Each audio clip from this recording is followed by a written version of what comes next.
पंचांगानुसार प्रत्येक महिन्यात 2 एकादशी तिथी येतात. एक शुक्ल पक्षात तर दुसरी कृष्ण पक्षात. हिंदू धर्मात एकादशीला विशेष महत्त्व आहे. एकादशी तिथी ही श्री हरी विष्णूला समर्पित आहे. या दिवशी व्रतासह विधिवत पूजन केल्याने श्रीहरी विष्णूसोबत देवी लक्ष्मीचाही आशीर्वाद प्राप्त होतो. या व्रताच्या प्रभावाने व्यक्तीच्या जीवनातील सर्व दुःखांपासून मुक्ती होते, त्याला मोक्ष प्राप्त होतो. त्यानुसार फेब्रुवारी महिन्यामध्ये पौष कृष्ण पक्षातील एकादशी तिथीला षटतिला एकादशी आहे. या दिवशी व्रतासह श्रीहरी विष्णूची विधिवत पूजा केल्याने जीवनातील सर्व अडचणी दूर होतात. या एकादशीच्या व्रतामध्ये तिळाचा वापर महत्त्वाचा आहे. या व्रताच्या दिवशी तीळ दान केल्याने स्वर्ग प्राप्त होतो. वर्षभरात 24 एकादशी येतात आणि प्रत्येक एकादशीचे वेगळे महत्त्व आहे. वैदिक शास्त्रानुसार एकादशीचे व्रत हे सर्वोत्तम आणि सर्वात मोठे मानले गेले आहे. ज्योतिषाच्या मते एकादशीचा उपवास थेट मनावर आणि शरीरावर परिणाम करतो. या व्रताने चंद्राचा प्रत्येक नकारात्मक प्रभाव थांबवला जाऊ. तर मग जाणून घेऊया माघ महिन्यातील कृष्ण पक्षातील षटतिला एकादशीचे महत्त्व, व्रत कसे करावे, त्याची तिथी काय आहे, पूजा कशी करावी आणि कुठल्या चुका या दिवशी आपण करू नये, कुठल्या नियमांचं पालन करावं. या एकादशीला तिळाचे खूप महत्त्व आहे. तर तिळाचा 6 प्रकारे कसा वापर करावा ते आपण या व्हिडिओमध्ये बघणार आहोत. तर मी अर्चना स्वागत करते आहे तुमचं आपल्या नमो संभवामी या चॅनलमध्ये. व्हिडिओ शेवटपर्यंत नक्की बघा. व्हिडिओ जर तुम्हाला आवडला तर व्हिडिओ लाईक करा. चॅनलवरती नवीन असेल तर चॅनलला सबस्क्राईब करा आणि बेल आयकॉनला देखील प्रेस करा, जेणेकरून नवीन व्हिडिओचं नोटिफिकेशन तुमच्यापर्यंत पोहोचू शकते. तर एकादशी तिथी ही 5 तारखेला आहे की 6 तारखेला आहे ते आपण आता बघूया. तर पंचांगानुसार पौष महिन्याच्या कृष्ण पक्षातील एकादशी तिथी 5 फेब्रुवारीला सायंकाळी 5:24 एकादशी तिथीचा प्रारंभ होईल. तर 6 फेब्रुवारी रोजी 4:07 या तिथीची समाप्ती होईल. उदय तिथीनुसार मंगळवार 6 फेब्रुवारी रोजी षटतिला एकादशीचं व्रत आपल्याला करायचं आहे. म्हणजेच एकादशी तिथी ही 6 फेब्रुवारीलाच आहे. तर एकादशीच्या दिवशी ब्रह्ममुहूर्त हा सकाळी 5:30 ते 6:21 आहे. अभिजित मुहूर्त दुपारी 12:30 ते 1:15 आहे. तर या दिवशी शुभ वेळ सकाळी 10:02 ते दुपारी 2:18 ही शुभ वेळ आहे. तर या दिवशी कुठले कुठले योग जुळून येत आहेत ते आपण बघूया. तर एकादशी तिथीच्या दिवशी षटतिला एकादशीच्या दिवशी सकाळी 8:50 व्याघत योग आहे. त्यानंतर हर्ष योग आहे. तर दुसऱ्या दिवशी म्हणजे 7 फेब्रुवारी रोजी सकाळी 6:06 आहे. तर ज्येष्ठा नक्षत्र पहाटेपासून ते सकाळी 7:35 आहे. त्यानंतर मूळ नक्षत्र आहे. एकादशीचे व्रत असो की अजून कुठले, तर विधिवत पूजन करण्याला खूप जास्त महत्त्व आहे. यामुळे व्रत करणाऱ्याला खूप लाभ होतो. त्यानुसार षटतिला एकादशीला जर तुम्ही व्रत करणार असाल तर आदल्या दिवशीपासूनच या नियमांचं पालन करा. एकादशीच्या दिवशी ब्रह्ममुहूर्तावर उठून घराची स्वच्छता करावी.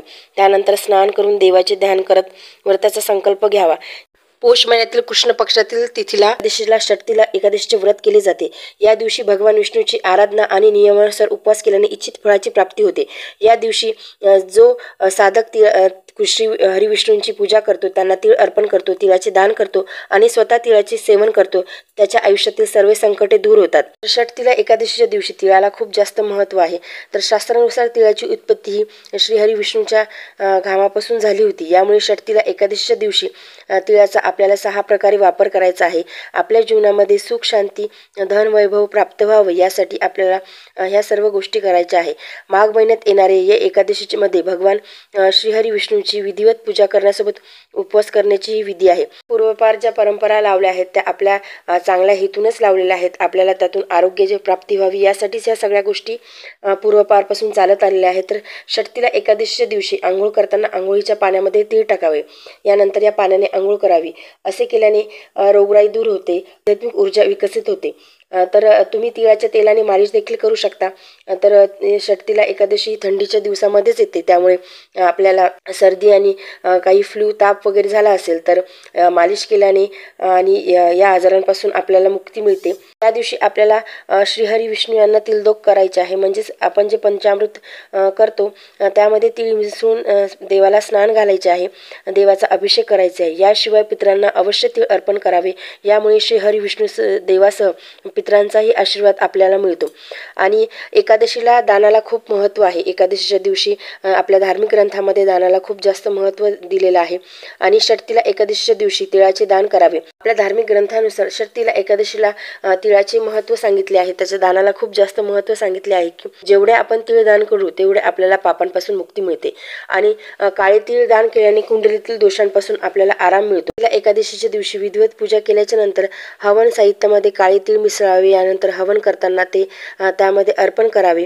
हवन केल्याने घरात सुख शांती आणि समाधान राहते. एकादशीच्या दिवशी तिळाच्या तेलाने शरीराची मालिश करणे, तिळाच्या तेलाने पाण्यामध्ये टाकून आंघोळ करणे. तिळापासून बनवलेले पदार्थ आपण या एकादशीच्या दिवशी खाऊ शकतो. पांढऱ्या तिळापासून बनवलेल्या पदार्थाला जास्त महत्त्व दिले आहे आणि श्रीहरी विष्णूंच्या पूजेमध्ये देखील तुम्ही पांढऱ्या तिळांचा वापर नक्की करा. आणि देवाला नैवेद्य दाखवतानाही तिळाचा एखादा पदार्थाचाच नैवेद्य तुम्ही या दिवशी देवाला दाखवा. तर एकादशीच्या दिवशी सकाळी लवकर उठून स्नान करून घर आणि पूजा घराची स्वच्छता करून आपल्याला पूजा करायची आहे. तर तुमच्याकडे भगवान विष्णू असतील तर विष्णूंची मूर्ती घ्या आणि भगवान विष्णू नसेल तर तुम्ही श्रीकृष्णाची मूर्ती देखील घेतली तरी चालते किंवा विठ्ठलाची मूर्ती घेतली तरी चालते. कारण की श्रीकृष्ण, भगवान विष्णू आणि विठ्ठल हे एकच रूप आहेत. त्यामुळे तुम्ही पूजेमध्ये कृष्णाची मूर्ती घेतली तरी चालेल आणि भगवंताला प्रार्थना करावी. पूजेच्या दरम्यान भगवान श्रीकृष्णाचे स्तोत्र आणि विष्णू सहस्त्रनामाचे पठण करावे. देवतांना प्रसाद, तुळशी पाणी, फळे, नारळ, अगरबत्ती आणि फुले अर्पण करावी. तिळाच्या लाडूचा नैवेद्य देवाला अर्पण करावा. तर अशा प्रकारे आपल्याला 6 प्रकारे तिळाचा वापर करायचा आहे. तेलाने स्नान, तिळाच्या तेलाने मालिश, हवन करताना त्यामध्ये थोडेसे तीळ टाकायचे आहेत, तिळाचे पाण्याचे सेवन, तिळाचे दान आणि 6वे म्हणजे तिळाचे पदार्थ बनवलेले जे पदार्थ बनतील त्याचे आपल्याला सेवन करायचे आहे. आपल्याला ते पदार्थ या दिवशी खायचे आहेत आणि देवाच्या नैवेद्यामध्ये देखील तिळाच्या पदार्थांपासून बनवलेला नैवेद्य या दिवशी देवाला दाखवायचा आहे. या एकादशी व्रत करणाऱ्याला दारिद्र्य आणि दुःखापासून मुक्ती मिळते आणि स्वर्गप्राप्ती होते असे प्राचीन ग्रंथामध्ये सांगितले आहे. या एकादशी व्रत केल्याने उपासकाला शाब्दिक, मानसिक आणि शारीरिक अशा तिन्ही प्रकारच्या पापांपासून मुक्ती मिळते. या दिवशी भगवान विष्णूची विशेष उपासना आणि स्तुती केली जाते. दिवशी पवित्र नद्यांमध्ये, तीर्थक्षेत्रामध्ये जाऊन स्नान करण्यालाही खूप महत्त्व आहे. तर तुमच्या घराजवळ कुठे पवित्र नदी असेल, तीर्थस्थान असेल तर तिथे जाऊन तुम्ही नक्की आंघोळ करा. आणि या दिवशी जेव्हा तुम्ही पूजा कराल, जेव्हा भगवंताची मूर्ती तुम्ही ठेवाल, म्हणजे श्रीहरी विष्णू असतील किंवा कृष्ण असतील किंवा विठ्ठल असतील, तर ती मूर्ती तुम्ही आपल्याही उत्तर दिशेला तोंड करून ठेवावी. त्यानंतर भगवंताला पंचामृताने अभिषेक करावा. त्यानंतर श्रीहरी विष्णूच्या पूजेला सुरुवात करावी. श्रीहरी विष्णूच्या पूजेमध्ये देवाला फळे, फुले, अक्षदा, धूप, दीप, गंध इत्यादी अर्पण करावे आणि तिळाचे लाडू अर्पण करावेत. तुळशीपत्राशिवाय एकादशीची पूजा ही पूर्ण होत नाही. त्यामुळे तुम्ही तुळशीपत्र हे आदल्याच दिवशी तोडून ठेवावे. कारण की एकादशीला तुळस तोडणे किंवा तुळशीला जल अर्पण करणे हे निषिद्ध आहे. एकादशीच्या दिवशी आपण जेव्हा पूजा करतो तेव्हा पिवळे वस्त्र परिधान करूनच देवाची पूजा करावी आणि दिवसभर ओम नमो भगवते वासुदेवाय नमः या मंत्राचा जप करावा आणि तुमच्याच्याने शक्य असेल तर 108 वेळा या मंत्राचा जप नक्की करावा. श्रीहरी विष्णूंची आरती करावी. या दिवशी दिवसभर विष्णूचे वेळोवेळी स्मरण करावे. या एकादशीला रात्री जागरण करण्याला देखील महत्त्व आहे. जागरणानंतर दुसऱ्या दिवशी द्वादशीला आपल्याला हा उपवास सोडायचा आहे. या दिवशी गरजू व्यक्तीला किंवा ब्राह्मणाला भोजन दान करावे. यानंतर पारण्याच्या शुभ मुहूर्तावर उपवास सोडावा. वर्षभरात एकूण 24 एकादशी येतात आणि प्रत्येक एकादशीचे वेगळे असे महत्त्व आहे, वेगळी अशी कथा आहे. वैदिक शास्त्रात एकादशीचे व्रत हे सर्वोत्तम आणि सर्वात मोठे व्रत मानले गेले आहे. प्रत्येक एकादशीची एक कथा आहे. तर षटतिला एकादशीची कथा काय आहे ते आपण आता बघूया. एकदा नारदाने प्रभू विष्णूंना षटतिला एकादशी कथा संबंधित प्रश्न विचारला. तेव्हा प्रभूंनी षटतिला एकादशीचे महात्म्य सांगितले. ते आपण एकादशीच्या दिवशी वाचावे किंवा श्रवण करावे. भगवंतांनी नारदांना म्हटले की, हे नारदा, मी आपल्याला सत्य घटना सांगत आहे, लक्ष देऊन ऐकावे. प्राचीन काळात मृत्यूलोकात एक ब्राह्मणी राहत होती. ती नेहमी व्रत करत असे. एकाकाळी ती 1 महिन्यापर्यंत व्रत करत होती, ज्याने तिचं शरीर अत्यंत कमकुवत झालं. ती अत्यंत हुशार असूनही तिने देवता किंवा ब्राह्मणांसाठी काही किंवा पैसे कधी दान केले नव्हते. यामुळे मी विचार केला की या ब्राह्मणीने व्रत करून आपलं शरीर शुद्ध केलं आहे, तर मी तिला आता विष्णुलोकात जागा देईल. जागा देईन. परंतु तिने कधीही अन्नदान न केल्यामुळे ती तृप्त होणे अवघड आहे. म्हणून प्रभू म्हणाले, असा विचार करून मी भिकारीच्या वेशात मृत्यूलोकात त्या ब्राह्मणीजवळ गेलो आणि भिक्षा मागितली. तेव्हा ब्राह्मणी म्हणाली, महाराज, आपण का आला आहात? मी म्हटले, मला भिक्षा पाहिजे. यावर तिने मातीचा गोळा माझ्या भिक्षापात्रात टाकला. मी स्वर्गलोकात परतून आलो. काही काळानंतर ती ब्राह्मणी शरीर त्याग करून स्वर्गलोकी आली. तेव्हा ब्राह्मणीला माती दान केल्यामुळे स्वर्गात सुंदर महाल मिळाले. परंतु आपल्या घरात धान्य नसल्याने बघून ती घाबरली आणि माझ्याकडे येऊन म्हणाली की, मी अनेक व्रत पूजा केली तरी माझ्या घरात धान्य नाही. यामागील कारण काय आहे? यावर मी तिला म्हटले की, आधी तू आपल्या घरी जा. तिथे देवस्त्रिया तुला बघायला येतील. त्यांच्याकडून षटतिला एकादशी पुण्य आणि विधी जाणून घे. मग दार उघड. माझे वचन ऐकून ती तेथून निघून गेली. जेव्हा देवस्त्रिया आल्या आणि दार उघडण्याचा आग्रह करू लागल्या, तेव्हा ब्राह्मणी म्हणाली, आपण मला बघायला आला आहात तर आधी मला षटतिला एकादशीचे महात्म्य सांगा.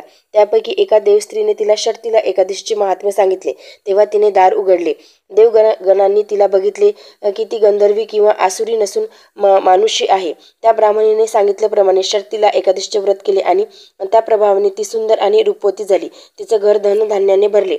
म्हणून मनुष्याने मूर्खतेचा त्याग करून षटतीला एकादशीचे व्रत करावे, लोभ सोडावा आणि या निमित्ताने तिळाचे दान करावे. असे केल्याने दुर्दैव, दारिद्र्य आणि अनेक प्रकारच्या संकटांपासून मुक्ती मिळते. म्हणून एकादशीच्या दिवशी दानाला खूप जास्त महत्त्व आहे. म्हणजे आपण किती जरी भगवंताची भक्ती केली तर दान हे आपण थोडेफार प्रमाणात का होईना आपल्या यथाशक्ती आपण दान नक्की करायला पाहिजे. तर एकादशीच्या दिवशी कुठल्या चुका करणे टाळाव्यात. एकादशीच्या दिवशी वांगी आणि तांदूळाचे सेवन करू नये. या दिवशी मद्य, मांसाहार करू नये आणि पूर्णतः ब्रह्मचर्य पाळावे. उपवासाचे व्रत घेणाऱ्या साधकाने पलंगाच्या ऐवजी जमिनीवर झोपावे, विश्रांती घ्यावी. षटतीला एकादशीच्या दिवशी वाईट शब्द उच्चारू नये, खोटे बोलू नये. षटतीला एकादशीच्या दिवशी झाडांची फुले, पाने किंवा डहाळे तोडू नये. या एकादशीच्या दिवशी कुणाचंही मन दुखेल असे वागू नये. तर या दिवशी लसण किंवा कांद्याचे सेवनही करू नये. बघितल्याबद्दल तुम्हा सर्वांचे आभार. व्हिडिओ जर तुम्हाला आवडला असेल तर व्हिडिओला लाईक करा, चॅनलवरती नवीन असेल तर चॅनलला सबस्क्राईब करा आणि बेल आयकॉनला देखील प्रेस करा, जेणेकरून नवीन व्हिडिओचं नोटिफिकेशन तुमच्यापर्यंत पोहोचू शकेल. आणि हा व्हिडिओ इतरांना देखील शेअर करा, जेणेकरून त्यांनासुद्धा ही माहिती मिळू शकेल. धन्यवाद.